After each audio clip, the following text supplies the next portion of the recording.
माझी बायको मला परमेश्वर मानायची। माझा फोटो दिवसातून 3 वेळा पूजायची। माझी नोकरी आता शहरात लागली होती, म्हणून माझ्या बायकोला मी माझ्यासोबत घेऊन आलो। पण ती शहरातल्या सारखं स्वतःला कधीच ठेवत नव्हती। रोज आपली साडी घालायची आणि पती परमेश्वराचा जप करायची। आठवड्यातील 7 दिवस ती माझ्यासाठी उपवास पकडायची आणि रात्री कधीच मला जवळ येऊ द्यायची नाही। म्हणून मी खूप दुःखी होतो। एक दिवस मी जॉबवरून घरी आलो। समोर माझी बायको शॉर्ट वन पीस मध्ये उभी आहे असं मला वाटलं आणि मागून जाऊन मी तिला मिठी मारली आणि फायनली तू ड्रेस घातलाच असं बोललो।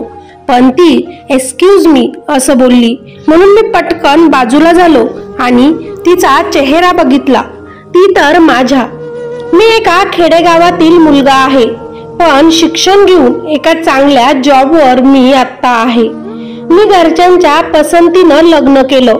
माझी बायको सुद्धा गावाकडीलच आहे, त्याच्यामुळे तिच्यामध्ये गावाची खूप जास्त संस्कृती आहे। तिला देवदेव करायला खूप आवडतं। ती उपवासही खूप पकडायची आणि उपवासामुळे मला देवाने तुमच्यासारखा भोळा नवरा दिला आहे असं ती मला नेहमीच म्हणायची। 7 दिवसाचं पारणही तिचं असायचं आणि जेव्हा जेव्हा मी तिच्याजवळ जायचा प्रयत्न करायचो तेव्हा तेव्हा ती मला बोलायची की आज माझं हे पारायण आहे किंवा आज एकादशी आहे, आज गुरुवार आहे, आज सोमवार आहे असं म्हणत नेहमीच ती मला तिच्यापासून दूर ठेवायची। मी खूप प्रयत्न करायचो की मला तिचं सुख मिळावं आणि तिलाही माझं सुख मिळावं, पण माझी बायको नेहमीच देवाच्या खूप जास्त आहारी गेल्यामुळे मला टाळायची। आता मला प्रमोशन मिळालं म्हणून माझी ट्रान्सफर शहरात केली गेली। माझ्या आईवडिलांपासून दूर शहरात राहण्यासाठी मी गेलो। आता माझी बायकोही एका महिन्यानंतर मी शहरामध्ये घेऊन आलो। मला वाटलं की आता माझी बायको शहरात आली म्हटल्यावर शहरातल्या सारखंच राहील, म्हणून मी तिला छान ड्रेस घेऊन आलो, जसे की वन पीस, टॉप, जीन्स ज्या शहरात मुली घालतात ते मी माझ्या बायकोसाठी खरेदी करून घेऊन आलो। पण माझी बायको मला म्हणाली की मला फक्त साडीच आवडते, मी साडीच घालेल। मी प्रयत्न करेल की हे ड्रेस मी घालू शकेल, पण मला साडीमध्ये जे कम्फर्टेबल वाटतं ते या छोट्या छोट्या कपड्यांमध्ये अजिबात वाटत नाही। मी थोडंसं नाराज झालो, पण ती मला बोलली की मी प्रयत्न करेल, म्हणून मी परत स्वतःला रिलॅक्स केलं आणि म्हटलो की बरोबर आहे, ही खेड्यातून आलेली आहे, तिला थोडं बदलायला वेळ लागेल, म्हणून मी सुद्धा आता तिला बदलण्यासाठी प्रयत्न करायचं ठरवत होतो। आता माझी बायको मला तर परमेश्वर मानायची। माझ्या फोटोची 3 वेळा ती पूजा करायची, सकाळ, दुपार आणि संध्याकाळ। का तर यासाठी की मी ज्या कामासाठी गेलेलो आहे ते पूर्ण झालं पाहिजे। एक देव ती मला समजायला लागली होती। तिच्या तोंडामध्ये पती परमेश्वराचा जप असायचाच नेहमी। मी तिला नेहमीच बोलतो, तू मला इतकं देवाचं स्थान का देत आहेस? तर ती मला बोलली की पती म्हणजेच परमेश्वर असतो असं माझ्या आईनं मला सांगितलेलं आहे, म्हणून मी ओम श्री पती परमेश्वराय नमः असा जप करत असते, जेणेकरून तुम्हाला त्याचं फळ मिळो आणि तुमची तरक्की हो। मी मात्र तिच्या या सगळ्या कारणाला कंटाळलो होतो, पण मी म्हणायचो की ती आता हळूहळू बदलेल, पण तसं होतच नव्हतं। आता ती संध्याकाळचे तिचं काम आवरल्यानंतर कॉटवर जाऊन बसायची आणि ओम पती परमेश्वराय नमः ती जप करायला सुरुवात करायची। आता आज मी तिच्यासाठी एक नवीन ड्रेस घेऊन आलो आणि तिला बोललो, तू हा ड्रेस घाल, तुझा परमेश्वर तुझ्या जवळ आलेला आहे। तेव्हा मी तिच्या जवळ जाण्याचा प्रयत्न करायला लागलो, तर तिनं मला तिच्यापासून बाजूला ढकललं आणि मला बोलली की मी जप करत आहे, मी तुमच्या तरक्कीसाठीच हे सगळं करत आहे, तुम्ही असं माझी साधना भंग करायला नको हवी होती, आता काहीतरी अनर्थ होईल। मी मात्र आता खूप रागवलो आणि मी तिच्यापासून बाजूला जात तिला म्हणालो, हे किती दिवस चालणार आहे तुझं? मला वाटलं तू शहरात आली तर बदलशील, पण तू अजिबातही बदलायचं नाव घेत नाही आहे। तू असं खेड्यातील मुलींसारखं किती दिवस राहणार आहेस? तू स्वतःला शहरातील कधी बनवणार आहेस? मी तुझ्यासाठी इतके कपडे घेऊन आलो, इतके छान छान ड्रेसेस घेऊन आलो, पण तू ते काहीही घातलं नाही. अजूनही स्वतःला बदलण्याचा प्रयत्न करत नाहीस, फक्त ते आपलं जप करत बसतेस. हे कशासाठी करत आहेस? जर मी खुशच नाही आहे तर? मला बायकोचं प्रेम हवं आहे, जे तू मला देत नाही, आणि मी यासाठी तुझ्यावर खूप नाराज आहे. आणि तू जपच करत बसशील तर मी तुझ्याजवळ इथे थांबून काय करू? मला फार राग येत होता तिचा. मला काही तुझ्याजवळ इथे झोपायचं नाही म्हणत मी तिथून माझी पिलो घेतली आणि बाहेर येऊन सोफ्यावर झोपून घेतलं. मात्र माझ्या बायकोला खरंच काही कळत नव्हतं की काय माहिती. ती परत माझ्या फोटोजवळ जाऊन म्हणायला लागली की मला माफ करा, पण मी तुमच्यासाठीच हे सगळं करत आहे. मला हा जप करावाच लागेल. परत माझी बायको जप करत रात्री बसली. दुसऱ्या दिवशी सकाळी मी ऑफिसला जायला निघालो. ती परत देवाची पूजा करून माझ्याकडे आली, माझी पूजा केली आणि मला म्हणाली की तुम्ही लवकर जा आणि लवकरच परत या. रात्री काय झालं ते खरंच मी विसरून गेलो आणि तिला बाय करण्यासाठी माझा चेहरा तिच्या गालाजवळ मी नेला आणि किस घेण्याचा प्रयत्न केला. तर तिने लगेचच मला बाजूला ढकललं आणि म्हणाली, बाहेर जाताना होटांना तोंडाला असं उष्ट करून जायचं नसतं, फ्रेश तोंडानेच बाहेर पडायचं असतं, तेव्हा तरक्की जास्त होते. आता मात्र मला तिचा अजूनच राग आला. मी आता तिच्या या अंधश्रद्धेला खूप कंटाळलो होतो. मी जेव्हा घरातून बाहेर जायचा लागलो तेव्हा घरातून बाहेर जाताना उजवाच बाहेर पाय टाक असं ती मला सांगायची. मी तसंच करून बाहेर जायचो. तेव्हा ती परत उंबरठ्यावर पूजा करत बसायची आणि त्या उंबरठ्याशी बोलायची की माझ्या नवऱ्याला परत सुखरूप घरी पाठव, जसं हसत गेले तसेच हसत परत येऊ दे. आता मी तिच्याकडे बघून मला वाटायचं ही कोणती बायको माझ्या पदरात पडली आहे. मला खूप स्वतःचा राग यायचा की का मी माझ्या आई वडिलांचं ऐकलं आणि या मुलीसोबत लग्न केलं, जी की नुसतं अंधश्रद्धेवर विश्वास ठेवते. नवऱ्याचं सुख काय असतं, बायकोचं प्रेम काय असतं हे तिला खरंच काहीच माहिती नाही. ती फक्त देव देव आणि तरक्की आणि अंधश्रद्धावर विश्वास हेच करत बसते. आता मला या सगळ्याचा खूप कंटाळा आला होता. मी खूप नर्वस होतो, खूप नाराज होतो. मला खूप शारीरिक सुखाची गरज होती, पण ते मला कधीच भेटत नव्हतं. जेव्हाही मी प्रयत्न करायचो त्या गोष्टींसाठी माझी बायको मला तिच्यापासून दूर करायची आणि तिचा सोमवार, मंगळवार, शुक्रवार, गुरुवार, शनिवार असे उपवासाचे दिवस समोर यायचे. मला असा एकही दिवस भेटायचा नाही ज्यामध्ये मी माझ्या बायकोचं शारीरिक सुख घेऊ शकतो. त्यामुळे मी खरंच माझ्या वैवाहिक जीवनाला कंटाळलो होतो. त्यापेक्षा मी सिंगल होतो ते मला जास्त आवडायला लागलं होतं. हे कोणत्या गोष्टीत मी येऊन पडलो आहे, का लग्नाच्या भिडीत मी अटकलो हा विचार मी करायला लागलो होतो. देवाने का मला अशी बायको दिली असा विचार मी करायला लागलो होतो. मी दुसऱ्या बायका बघायचो किती सुंदर असतात. मी माझ्या ऑफिसमधल्या काही मुली बघायचो, इतक्या स्टँडर्ड, इतक्या छान राहायच्या. त्यांच्याकडे बघून मला कधी कधी स्वतःवर खूप राग यायचा की मी इतकी घाई का केली असेल लग्नाला. कदाचित मला अशी छान मुलगीही भेटू शकली असती, पण मी का घरच्यांचं ऐकून त्या मुलीसोबत लग्न केलं, जिला की अजूनही तो साधापणा सोडायचाच नाही आहे. माझ्याकडे सगळं काही होतं, पण त्याचा उपयोग माझ्या बायकोला घेता येत नव्हता. मी खरंच खूप नाराज होतो, पण मी माझ्या बायकोवर प्रेम आहे तितकंच करायचो. पण ती जे करायची त्यामुळे मला तिचा खूप राग यायचा. असेच काही दिवस जात होते. एक दिवस अचानकच माझ्या बायकोची मैत्रीण 3 महिन्यांसाठी आमच्या घरामध्ये राहण्यासाठी आली होती. हे मला काहीही माहिती नव्हतं. तेव्हा आमच्या घराच्या शेजारच्या काकी ज्या होत्या त्या माझ्या बायकोला बोलल्यात की तू इतकी सुंदर, इतकी छान मुलगी आपल्या घरात ठेवत आहेस, इतकी शहरी राहणीमान आहे तिचं, हे चांगलं नाही. तेव्हा माझी बायको तिला म्हणाली की मला माझ्या नवऱ्यावर पूर्ण विश्वास आहे, तो मी सोडून दुसऱ्या स्त्रीकडे असं वाईट नजरेनं बघणारही नाही. पण खरंच ज्यावेळी आपल्या मानव जातीला भुकेलेल्या अन्नाची गरज असते त्याप्रमाणे माझी हाल झालेली होती. मी ज्या दिवशी घरामध्ये गेलो त्या दिवशी तिची मैत्रीण डायनिंग टेबलच्या साईडने तोंड करून बसलेली होती. तिनं एकदम शॉर्ट वन पीस घातलेला होता.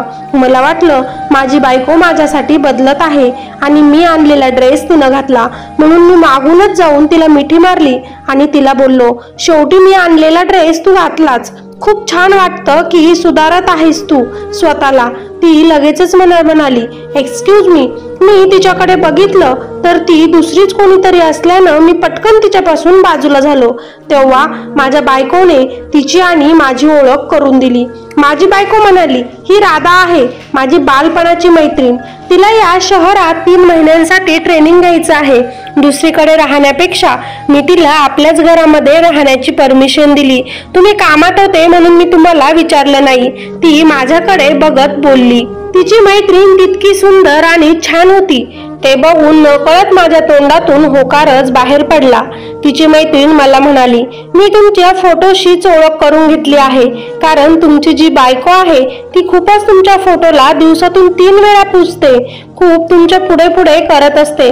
तुम्हाला या सगळ्यांचा कंटाळा येत नाही का? तेव्हा मी नाईलाजाने तिला म्हणालो, आता काय करणार, तिला अंधश्रद्धेवर खूप विश्वास आहे म्हणून मला हे सगळं सहन करावं लागतं. तेव्हा तिची मैत्रीण नकळत माझ्याकडे एकदम प्रेमाने बघायला लागली आणि कदाचित तिलाही माझ्यामध्ये काहीतरी दिसलं म्हणून ती माझ्याकडे अट्रॅक्ट व्हायचा प्रयत्न करू लागली.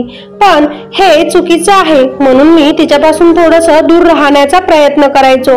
माझी खूप इच्छा होती की माझ्याच बायकोने आता तरी सुधरावं, माझ्या जवळ यावं, तिची मैत्रीण घरात कशी राहते ते बघावं आणि तिच्यासारखं राहण्याचा प्रयत्न करावा.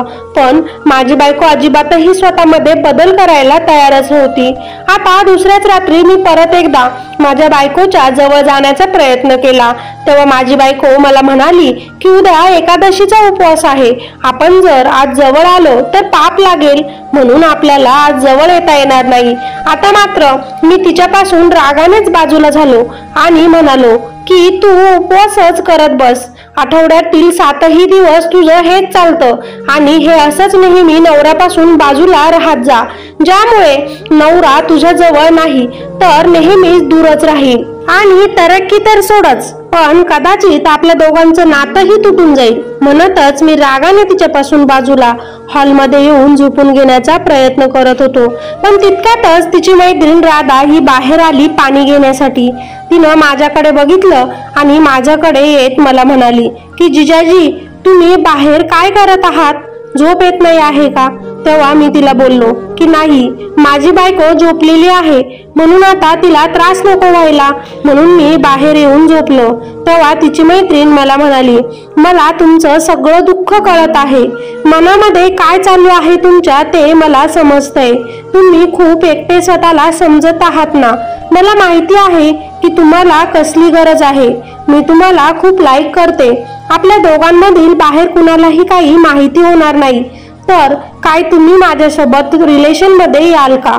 आता मात्र मला खूप मोठा प्रश्न पडला की ही मुलगी किती सुंदर आहे आणि ती मला प्रपोज करत आहे, तेही माझ्यासोबत राहण्यासाठी म्हणत आहे आणि तीही माझ्या बायकोची मैत्रीण, इतकी सुंदर, छान, सोज्वळ. मी काहीही विचार न करता हो बोललो. तिने माझा हात पकडला आणि मी तिच्यासोबत मागे चालत गेलो. आता मलाही मनात प्रश्न आला होता, पण माझी बायको जर मला तिच्या जवळ येऊच देत नव्हती तर मीही शेवटी पुरुषच. मी बहकलो गेलो आणि मी राधाच्या प्रेमात नकळत पडलो गेलो आणि राधा आणि मी आता खूप आनंदात आणि खुश राहायला लागलो होतो. आमच्यामध्ये ते सगळ्याच गोष्टी व्हायला लागल्या. मला ज्या गोष्टींची गरज होती त्या गोष्टी मला माझ्या बायकोकडून नाही तर राधाकडून मिळत होत्या. आता मी खूप आनंदामध्ये घरी येत होतो आणि मी मध्यरात्री जाऊन राधाजवळ झोपायचो. सगळं काही आमचं नवरा बायको सारखं चाललं होतं. रोजच आता माझी बायको जेव्हा रात्री झोपायची तेव्हा मी मध्यरात्री राधाकडे चाललो जायचो आणि आता मी कधीही माझ्या बायकोला त्या गोष्टीची मागणी करत नव्हतो, कारण मला माहिती होतं माझी बायको नेहमीच काही ना काही कारण करून टाळत बसेल. त्याच्यामुळे माझ्या बायकोवर आता माझं प्रेमही कमी झालं होतं.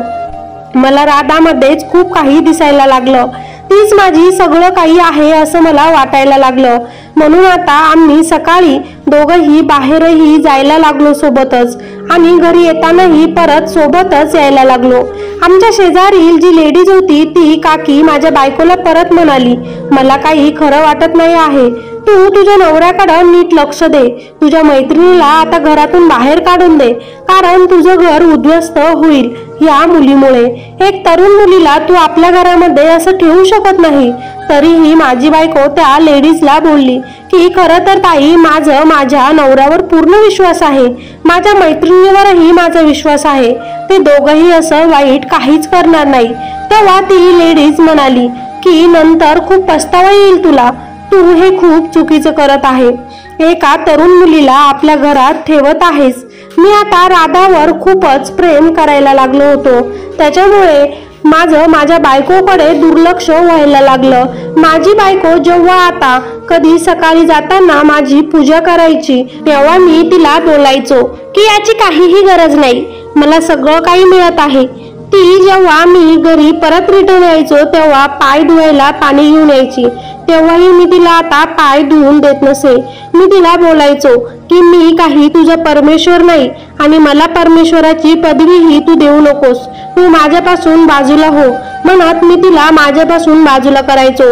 आता माझी बायको नाराज राहायला लागली होती. ती देवाला नेहमीच म्हणायची की मी ज्या व्यक्तीसाठी हे सगळं करत आहे तीच माझ्यापासून बाजूला होत आहे, माझ्याकडून काय चुकलं मला कळत नाही. ती नेहमी रडत बसायची आणि नाराज व्हायची.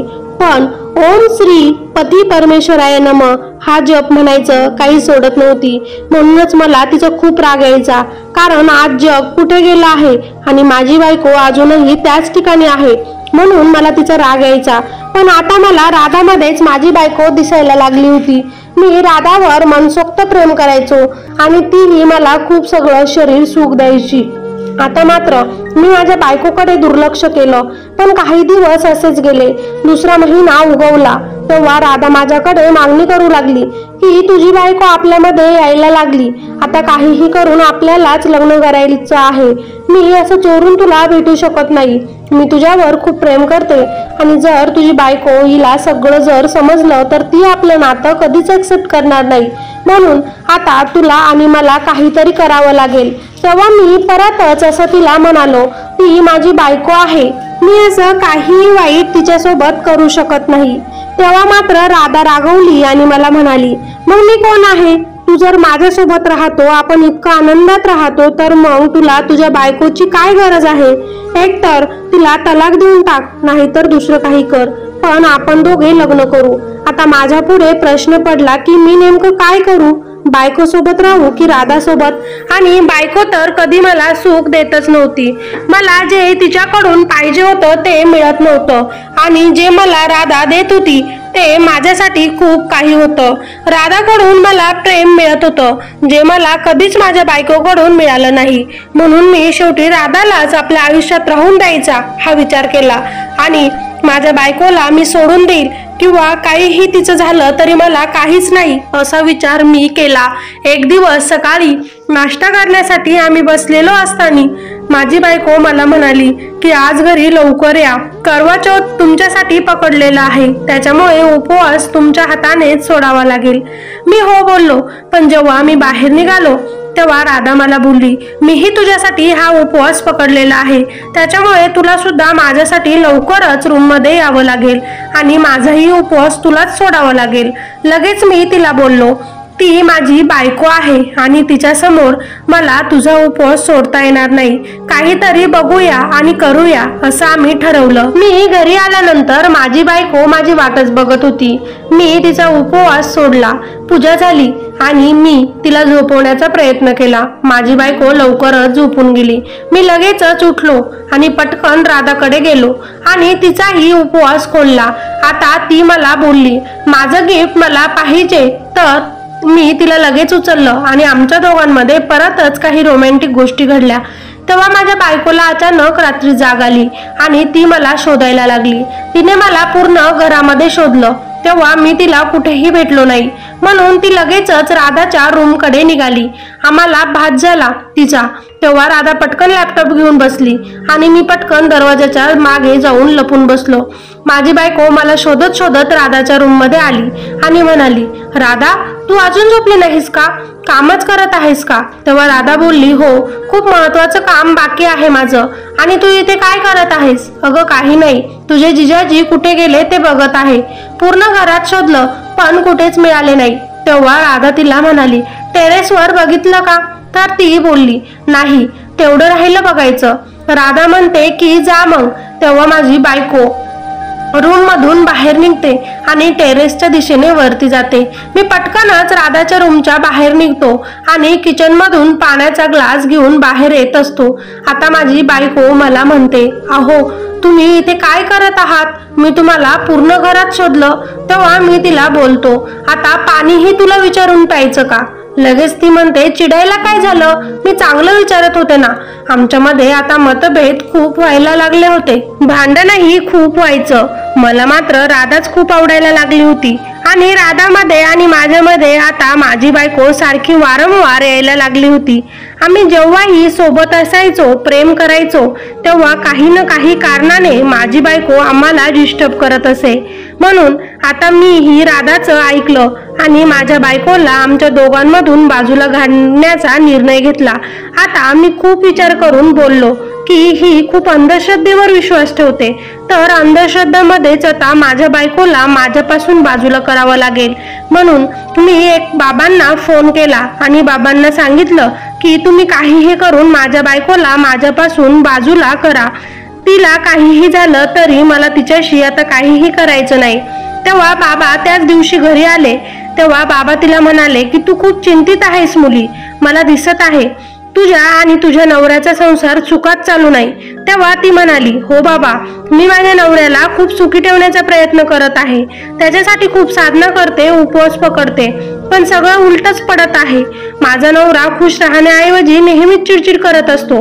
आमच्या नात्यामध्ये खूप दुरावा आलेला आहे. तेव्हा लगेचच बाबा म्हणतात, त्याच्यासाठी तुला मी जे सांगेल ती साधना करावी लागेल, मन एकाग्र करून पूजा करावी लागेल. तेव्हा तुझा आणि तुझ्या नवऱ्याचं परत पहिल्यासारखं नातं सुधारेल. माझी बायको खूप खुश होते आणि तुम्ही जे सांगाल बाबा ते मी सगळं करेल असं त्यांना बोलते. तितक्यातच शेजारील जी लेडीज असते ती येते आणि त्या बाबांना सांगते की तुम्ही इथे निघून जा आणि तू कशावरही कसा विश्वास ठेवतेस ग, असं ती माझ्या बायकोला बोलते. तेव्हा बाबा रागातच तिथून जायला लागतात आणि म्हणतात की आता तुझा पती मृत्यू पावेल, त्यालाच तुझा शाप लागेल. काहीही बोलत ते बाबा तिथून निघून जायला लागतो. तितक्यातच माझी बायको परत त्याला थांबवते आणि म्हणते की बाबा, ताईंना माफ करा, त्यांना काही याच्यावर विश्वास नाही, पण माझा आहे. तुम्ही काळजी करू नका, आपण ही पूजा करू ज्यानं सगळ्यांचं कल्याण होईल. आणि ताई तुम्ही इथून निघून जा. माझी बायको त्या शेजारच्या लेडीजला रागात बोलते. तेव्हा त्या ताई निघून जातात आणि बोलतात, तू खूप चुकीचं करत आहेस अशा बंधू बाबांवर विश्वास ठेवून.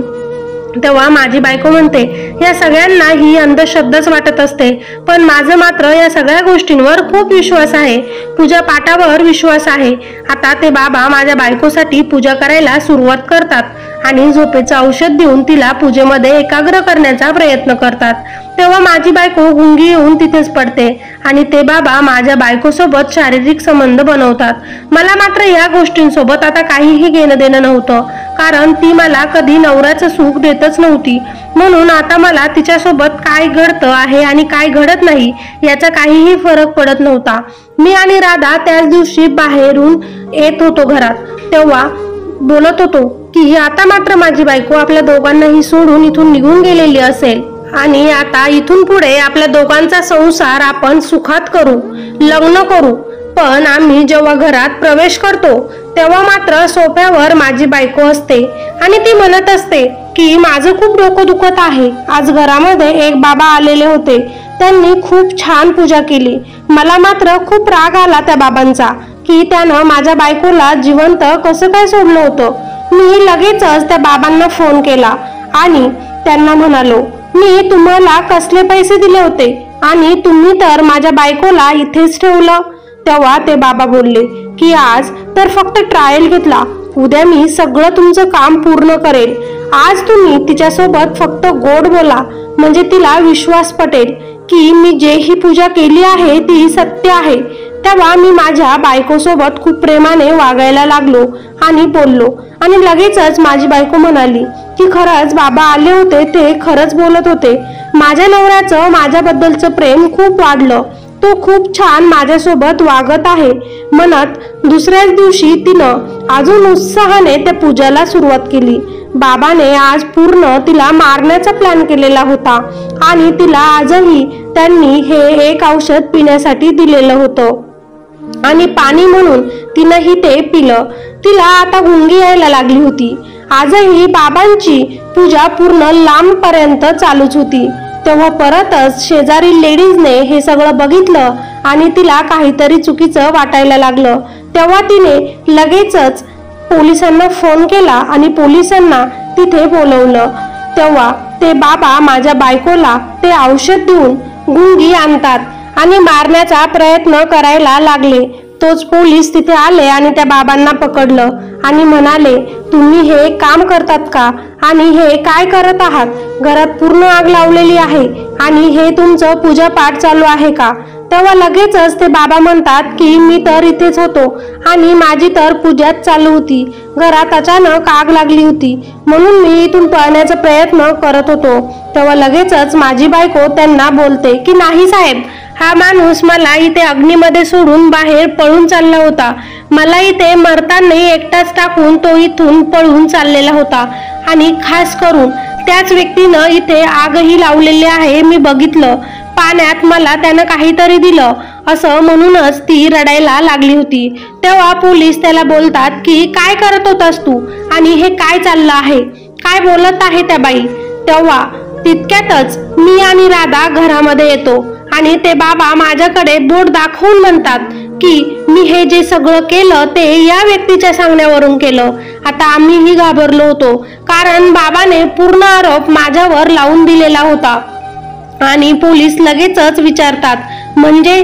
तर तो बाबा लगेचच सांगतो की या राधा आणि ह्या बाईच्या नवऱ्यामध्ये प्रेम प्रकरण चालू आहे. त्या दोघांमध्ये याची बायको येते म्हणून त्यांना त्या बायकोला त्या दोघांमधून संपवायचं आहे आणि त्यांनी ते काम माझ्यावर सोपवलं आहे.